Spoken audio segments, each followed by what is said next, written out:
Halo majikan, selamat datang lagi di teman cerita Merdeka Jaya. Begitu kan temanya 17-an habisnya ya. Jadi kita harus semangat 45 nih. Tapi mah harusnya kalau merdeka begini babu boleh lurusin liburan begitu, belum bikin video kagak dijajah sama majikan. Ya udah nggak apa-apa deh ya. Biar kita merayakan 17-an nih sama-sama, kita dengerin aja cerita dari teman kita namanya Adel. Di mana Adel nih menceritakan kisah hidupnya yang dia sendiri pun tidak menyangka kalau kok dia bisa mengalami hal seperti ini. Pasti kalian juga akan terkejut-kejut dengernya kayak gue aja sampai hah begitu kagak mungkin begini, ternyata ya ada cerita-cerita begini. Ngomong apa sih? Langsung aja, makanya nih Adel ini adalah seorang ibu rumah tangga yang dari awal menikah dia sama suaminya itu tinggal di rumah Pondok Mertua Indah gitu sebutannya, rumah mertua udah. Yang kata Adel ya biasa ini cerita-cerita yang tinggal di rumah mertua ada aja cobaan sama dramanya. Apalagi suaminya itu sering pergi-pergi dinas keluar kota dan jadinya meninggalkan Adel sendirian di rumah mertuanya. Tapi kalau diceritain mah panjang banget, kita yang baca awal-awal ini si Adel curhat apa gimana, mana cerita horornya. Soalnya kan di sini teman cerita kita mau menceritakan cerita-cerita setan gitu yang nyeremin, bukan cerita mertua yang sifatnya nyeremin kayak ya begitulah.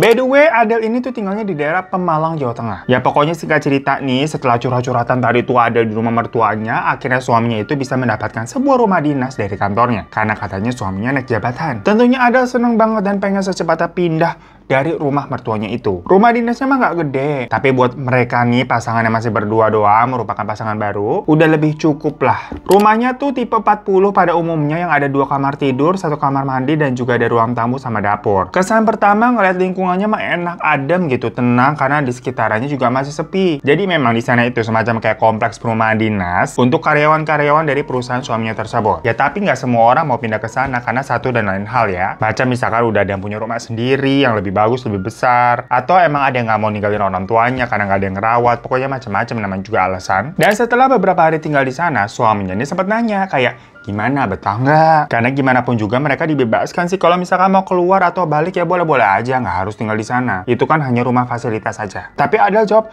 enggak, seneng banget, betah udah. Karena di sana dia bebas mau ngapain aja, nggak harus didikte atau diomelin mertuanya terus. Apalagi misalkan kalau dia kesiangan bangun, langsung dicap sebagai menantu nggak tahu diri. Sampai akhirnya mereka nginep nih di hari ketiga di rumah dinas tersebut. Pas menjelang malam hari, Adel nih sempet nyalain lampu teras sambil nyiapin makan malam untuk suaminya pulang nanti. Tapi pas dia lagi menata makanan di meja makan, dia lihat kok lampu terasnya mati gitu. Perasaan tadi kan udah nyalain. Dan pas ada mencoba menyalain lagi, nggak bisa. Udah cetak, tetap mati itu lampu. Oh, konslet kali atau putus tuh lampunya ya. Ayo udahlah, nunggu aja suaminya pulang nanti buat dibenerin. Nggak lama bener suaminya pulang tuh dan mereka makan malam dulu. Di situ si Adel bilang perihal lampu yang mati tadi tuh di depan di teras. Tapi karena memang mereka nggak punya stok bohlam, jadi besok minta tolonglah suaminya nih buat beli lampu dulu sebelum dia pergi ke kantor untuk pasangin sekalian. Ya udah, pas malam harinya suaminya udah tidur duluan. Nah, Adel di situ mendengar ada suara langkah kaki anak-anak gitu dan kayak ada suara celotehan anak gitu di dalam rumahnya. Dalam hati dia mikir, oh mungkin anak tetangga sebelah kali. Soalnya rumah mereka kan dempet-dempetan dan temboknya memang tidak tebel, jadi mungkin kedengeran. Pokoknya Adel di situ nggak menggubris dan langsung tidur aja. Pas paginya suaminya ini mau berangkat kerja kan. Suaminya bilang, itu lampu depan teras nyala kok. Dan pas Adel lihat lah, iya kok nyala gitu, padahal kan kemarin udah dicetak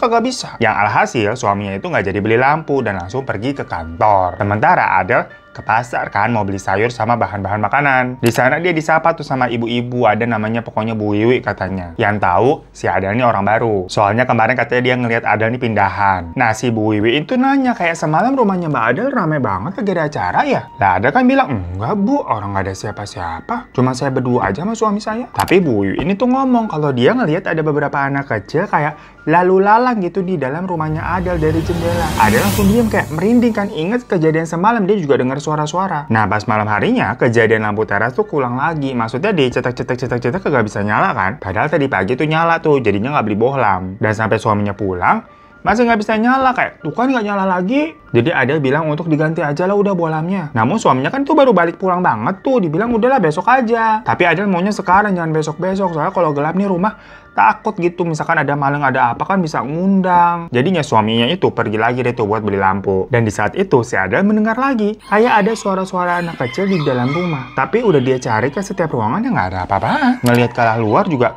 nggak ada apa-apa. Dipikir itu anak kecil dari mana ya? Sampai pas suaminya udah pulang nih, udah beli lampu, Adel ceritakan kalau dia mendengar ada suara-suara anak kecil lagi pada main. Tapi suaminya nggak begitu nanggepin karena dia tadi kan udah capek nih baru pulang, tahu-tahu bete disuruh beli lampu, udah capek. Dan karena pada saat itu kan mau benerin lampu, otomatis sekring tuh dimatiin dulu tuh biar aman kagak kesetrum. Nah, Adel di situ nemenin sambil nyenterin. Tapi dia nih merasa kayak ada yang ngeliatin dia gitu dari dalam rumah. Itu kan posisinya di teras habisnya ya. Cuman di dalam kan kondisinya gelap ya, semuanya dimatiin, listrik mati. Dan setelah diganti lampunya udah nyala nih. Nah, pas mau tidur, Rio bilang kalau dia akan dinas lagi untuk beberapa hari. Jadi Rio ini tuh suaminya ya, biasa kan dinas keluar kota. Dan kali itu katanya dia mau ke Kalimantan untuk ngecek proyekan di sana. Dari zaman mereka masih tinggal di rumah mertua, Adel kan emang udah sering ditinggal-tinggal tuh keluar kota. Jadinya pas Adel denger info ini tuh emang ya bakal tahu pasti suatu hari atau suatu saat dia akan ditinggal lagi buat dinas. Dan biasanya kalau suaminya dinas itu ya 4-5 harian lah. Ya sampai akhirnya suaminya dinas dan Adel berarti sendirian di rumah nih. Dia lagi rebahan tuh malam-malam gitu kan,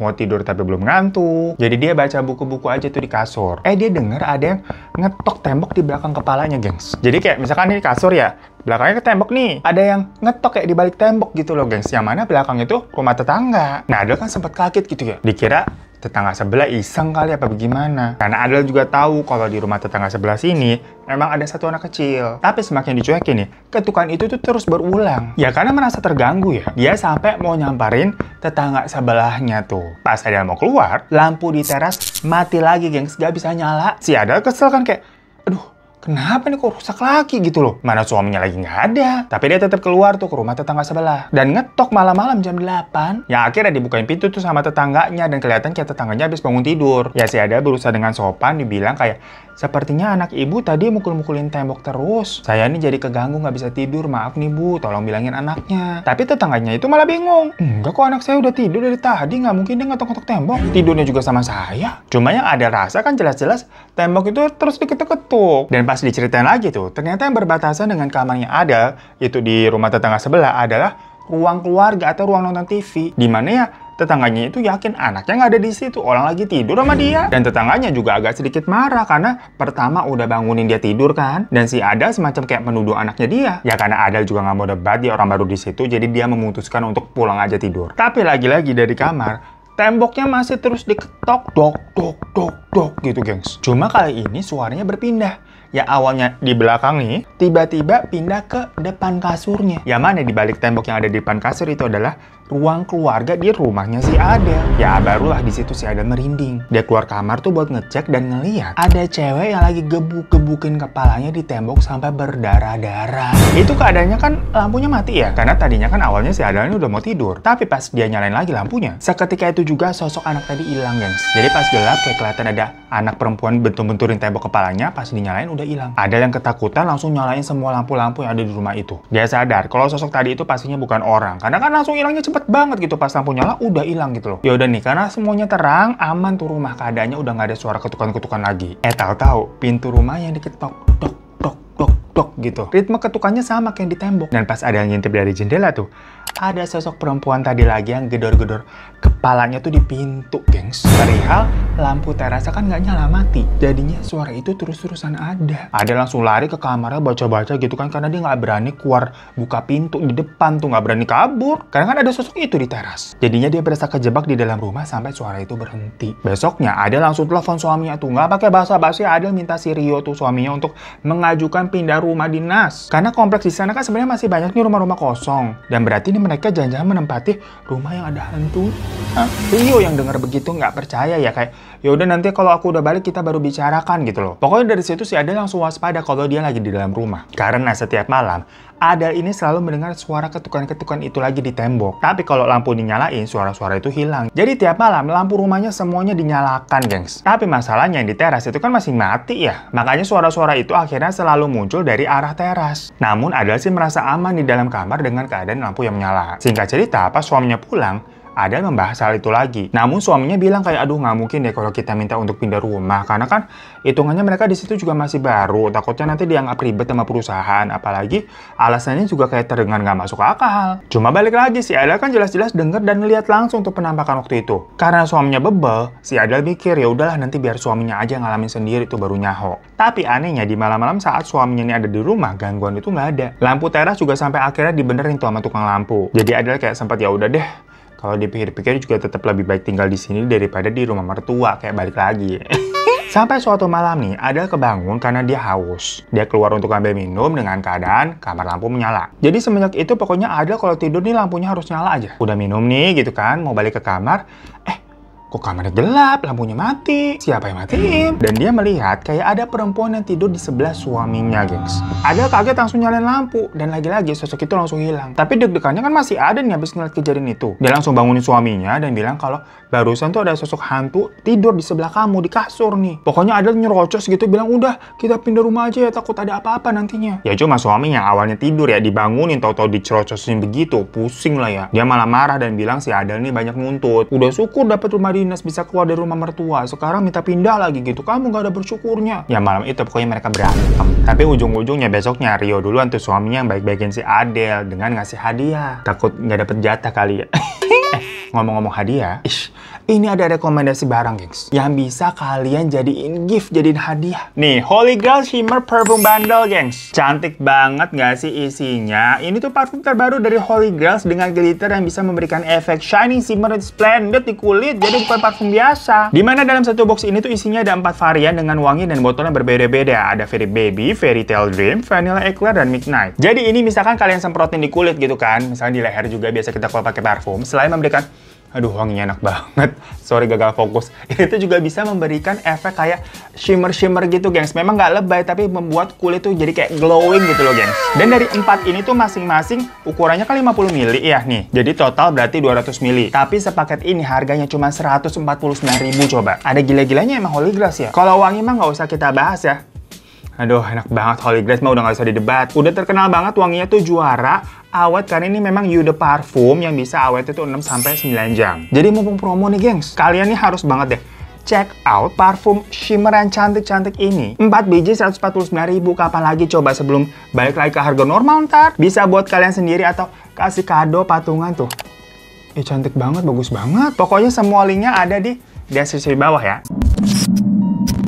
Ikan cucut, lanjut! Setelah kejadian itu, Adel ini sempat ngulik-ngulik ke ibu-ibu yang ada di pasar. Nanya-nanya kalau di daerah mereka tuh dulunya apa sih? Apakah hutan, sawah, atau apa gitu ya? Dan rumah yang lagi ditempatin itu dulunya juga apa? Tapi ibu-ibu di sana tuh bilang kalau daerah itu ya dulu tanah kosong aja. Dan rumah yang lagi Adel tempatin itu dulunya dihuni sama sebuah keluarga biasa aja, terus ya pindah. Nggak ada yang aneh-aneh kok ceritanya. Ya tapi kan Adel akhirnya cerita tuh, soalnya dia mengalami hal-hal ganjil, biasa curhat. Dari awal kan kita baca ceritanya juga Adel curhat mulu begitu ya.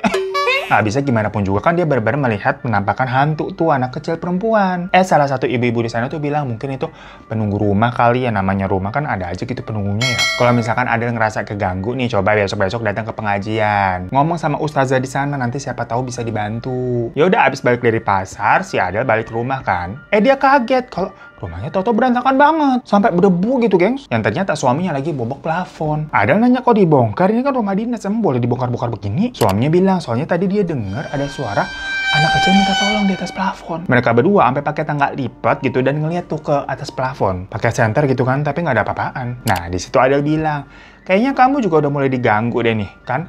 Apa gue bilang? Ya dari situ adalah cerita kalau tadi di pasar ibu-ibu tuh nawarin buat ke pengajian buat minta bantuan sama ustazah. Singkat cerita akhirnya Adel tuh datang ke pengajian dan menceritakan apa yang dialami sama si ustazah di rumah dinas itu. Ya akhirnya ustazahnya datang ke rumah, ngeliat dan mendoakan rumah tersebut. Dibilang katanya sebenarnya sih kalau dilihat sebenarnya nggak ada apa-apa di rumah ini. Dalam artian rumah tersebut itu bukanlah rumah horor atau rumah berhantu yang seperti ditakutkan sama Adel. Tapi sepertinya ya ada yang mengirimkan sesuatu ke rumah tersebut dengan maksud jahat karena energinya ini semacam kayak orang yang punya dendam hebat. Ya Adel bingung kan, kayaknya dia nggak punya musuh siapa-siapa. Apa jangan-jangan suaminya kali ini yang punya musuh atau orang yang nggak suka sama dia. Tapi pas ditanya ke suaminya, enggak kok, gua nggak punya musuh apa-apaan. Ya Adel bingung kan. Sampai Adel ini kepikiran kalau jangan-jangan yang ngirimin itu adalah mertuanya. Abisnya Adel sama mertuanya kan selalu bentrok dari tadi tuh, dari awal, makanya kagak betah waktu masih tinggal di sana. Dan kalau dipikir-pikir, waktu awal-awal diganggu kan emang Adel doang, suaminya kagak. Baru-baru ini tuh suaminya tuh diganggu juga. Tapi karena Adel berpikir seperti itu, si Rio ini malah marah. Maksudnya kok kamu malah nuduh orang tua aku? Nggak mungkin lah. Lagi-lagi mereka berantem. Dan lusanya si Rio dinas. Jadi Rio ini pergi dengan keadaan mereka ini belum baikan, masih berantem. Di satu sisi Adel ketakutan ditinggal di rumah sendirian. Dia malah makin kesel sama suaminya yang enak aja pergi gitu. Sementara ya dia di rumah gimana ketakutan. Dan bener aja, gengs, plafon yang dibobolnya kemarin itu kan belum dibenerin, masih bolong. Malamnya si Adel dengar ada suara orang minta tolong dari atas plafon. Adel yang nggak berani di rumah itu langsung keluar. Dia nyamperin ke rumahnya Ustazah. Dan malam itu si Adel sampai nginep di rumahnya Ustazah. Dimana Ustazahnya tuh bilang kalau dia emang nggak bisa bantu banyak, karena ini katanya harus diselesaikan sama orang yang punya dendam. Masalahnya Adel kan nggak tahu siapa ya mas, siapa yang dendam sama Adel ataupun dendam sama suaminya. Mau minta maaf juga, gimana caranya orang kagak tahu. Akhirnya besok paginya, kalau dipikir-pikir kan tadi dari awal si Adel tuh nuduh mertuanya, makanya si Adel pergi deh tuh ke rumah mertuanya. Ya menurut gue sih, mohon maaf ya Adel agak-agak sengklek gitu ya. Udah tahu mertuanya begitu, yang ada nyari ribut ya langsung dimaki-maki, bener kan karena dinuduh mertuanya. Tapi di situ ya Adel tersadar kalau ya dia salah. Sejahat-jahat mertuanya kayak nggak bakal melakukan sampai hal sejauh itu juga. Jadinya si Adel meminta maaf. Cuma mungkin mertuanya ini langsung laporan ke Rio kali ya. Ya Rio langsung marah-marahin Adel tuh di telepon tuh. Suaminya bilang kayak, udah kamu diem aja di rumah jadi istri, kenapa sih sukanya nyari ribut? Terus pokoknya merepet aja. Ya Adel sebenarnya tahu dia salah, tapi di satu sisi dia kan lagi nyari jawaban nih tentang kejadian janggal yang dialami di rumah dinas. Ya mana outputnya dia tuh bukannya minta maaf, malah balas marah-marah juga gitu, biasa woman wanita. Berantem lagi mereka. Nah pas Adel pulang ke rumah, di depan rumahnya tuh ada beberapa orang petugas gitu, gengs. Ya Adel kan nanya, ada apa pak? Ternyata petugas itu tuh nyariin suaminya si Rio. Adel bilang kan, suami saya lagi dinas di Kalimantan. Ternyata dibilang si Rio ini masuk ke dalam daftar tersangka pembunuhan seorang anak di daerah Tumogong. Bener ya namanya Tumogong, iya. Adel nggak percaya, kayak, hah? Mana mungkin, Pak? Sampai dia nyoba nih nelfon suaminya berkali-kali, tapi tahu-tahu nomornya nggak aktif tuh nomor suaminya. Padahal baru beberapa jam yang lalu kan mereka sempat ribut tadi kan? Nah, ada apa nih? Awalnya katanya petugas tuh nggak punya bukti mengenai siapa pelakunya, di mana anak yang katanya dibunuh itu tuh sempat hilang, jadi nggak ketemu. Namun bapak dari anak itu tuh bilang katanya si bapaknya itu tuh mengetahui siapa-siapa aja nih pelakunya, karena dia orang pintar dan mendapatkan penerawangan. Namun ya hal itu nggak bisa dijadikan bukti laporan tentunya ya. Nah sampai kemarin tuh baru aja ada seseorang yang menyerahkan diri dan mengakui perbuatannya karena merasa terus-terusan mendapatkan teror gaib katanya. Dan dia juga akhirnya menyebutkan nama-nama dari rekan yang terlibat, termasuk ada Rio di dalamnya tuh, suaminya si Adel. Di situ Adel masih nggak percaya, masih belain suaminya karena penjelasan cerita tersebut tuh kayak nggak mungkin lah baginya. Dia kenal siapa Rio. Ngapain juga suaminya bunuh anak perempuan yang katanya masih berumur 8 tahun pula. Yang singkat cerita, akhirnya suaminya pun ketangkap tuh di Kalimantan sana bersama ada 4 orang lainnya juga. Dan mereka terbukti sebagai pelakunya. Jadi ternyata Rio sama beberapa rekannya itu punya semacam penyimpangan ya, menyukai anak-anak di bawah umur. Jadi Rio ini tuh punya grup yang isinya penyuka anak-anak gitu, gengs, alias pedofil. Serem banget nggak dengernya? Yang awalnya di grup itu tuh kayak semacam berbagi share-share foto sama video, terus info-info mengenai prostitusi anak gitu yang di bawah umur, yang emang bisa dibayar maksudnya ya. Jujur serem banget. Nah sampai pokoknya ada satu orang dari grup itu yang sempat melecehkan seorang anak perempuan yang 8 tahun tadi, dan pengalamannya tersebut dibagikan di grupnya tuh. Dibilang nih anaknya cantik gini. Dan dari situ mereka makanya berbondong-bondong pada pergi ke Kalimantan untuk menemui dan melecehkan si anak perempuan tersebut. Ya Allah, lemes banget gue. Jadi ternyata Rio itu ke Kalimantan yang waktu awal itu bukanlah buat dinas, melainkan dia pergi sama geng grupnya itu tuh buat menemui si anak perempuan tersebut. Yang jatuhnya anak itu kayak dipaksa, ya kita nggak usah jelasin ya, kayak rame-rame tuh sama grup gila tersebut akhirnya meninggal dan dikuburkan. Maksudnya dibuat hilang. Ya karena para pelaku ini masih bebas berkeliaran ya. Dan mungkin bapak dari anak yang hilang itu kan nyariin anaknya tentunya. Dan hanya orang pintar tapi menemukan sebuah fakta yang mencengangkan seperti ini, akhirnya marah dan meneror secara gaib para pelaku tersebut. Sampai akhirnya ada yang menyerahkan diri dan mengakui perbuatannya. Ya karena habis itu kan dia juga menginfokan lokasi penguburan di mana, dicari, ketemu, dan ya udah Rio pun juga ikut ditangkap. Ya Allah, lemes kita. Ceritanya kok jadi begini ya? Masalahnya Rio di mata Adel itu memang tidak menunjukkan adanya apa ya, rasa kegelisahan abis melakukan suatu dosa misalkan istilahnya ya. Makanya Adel nggak menyangka sama sekali. Loh kok ternyata teror yang dia alami itu berasal dari kelakuan suaminya yang separah ini. Bener-bener Adel tuh mengira kalau dia mengetahui siapa suaminya. Ternyata ya enggak, suaminya itu punya sebuah rahasia seserem ini. Dan tahu nggak gengs? Karena terbongkarnya grup ini ya akhirnya juga diketahui nih sebuah hal gila banget. Dimana setelah kejadian itu, beberapa kali kan Rio juga sempat bilang dinas ke Kalimantan lagi. Ya mungkin perkara pada saat itu perbuatannya belum tercium polisi dan belum adanya bukti. Dia sama grup gilanya itu tuh belum kapok tuh. Dan punya kesenangan atau experience baru. Dimana sebelum-sebelumnya sama perempuan yang masih di bawah umur. Dan abis itu setelahnya mereka nih mencari sebuah adrenalin baru. Yaitu mereka nih memakai ya sebuah prostitusi dengan monyet Kalimantan. Kita mau kayak gitu, kayak sampai nggak sanggup ya.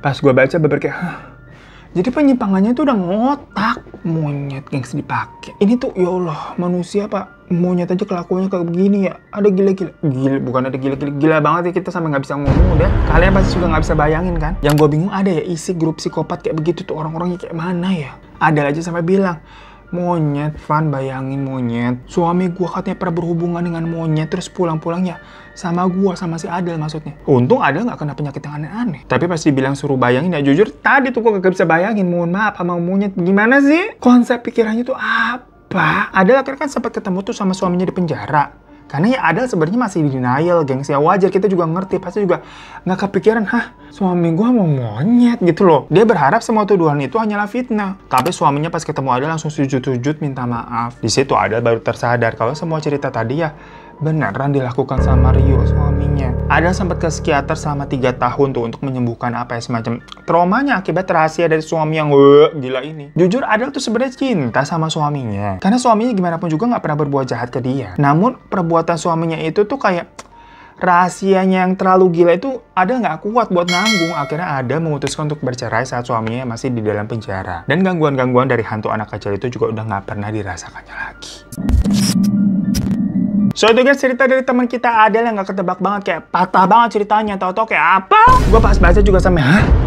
Bener-bener gak nyangka. Bener-bener ya di teman cerita kita selalu dapetin email-email dari kalian yang jauh dari nalar gue sendiri, sumpah. Ya terima kasih banyak ya tapi untuk Adel untuk membagikan ceritanya ini ya. Dan buat para majikan semua yang punya cerita-cerita juga mau dibagikan, mau di-share-share, boleh kirim ke email di bawah ini. Sampai jumpa lagi, terima kasih udah pada nonton. Sampai jumpa lagi di teman cerita selanjutnya. Assalamualaikum warahmatullahi wabarakatuh. Jaya, jaya, jaya!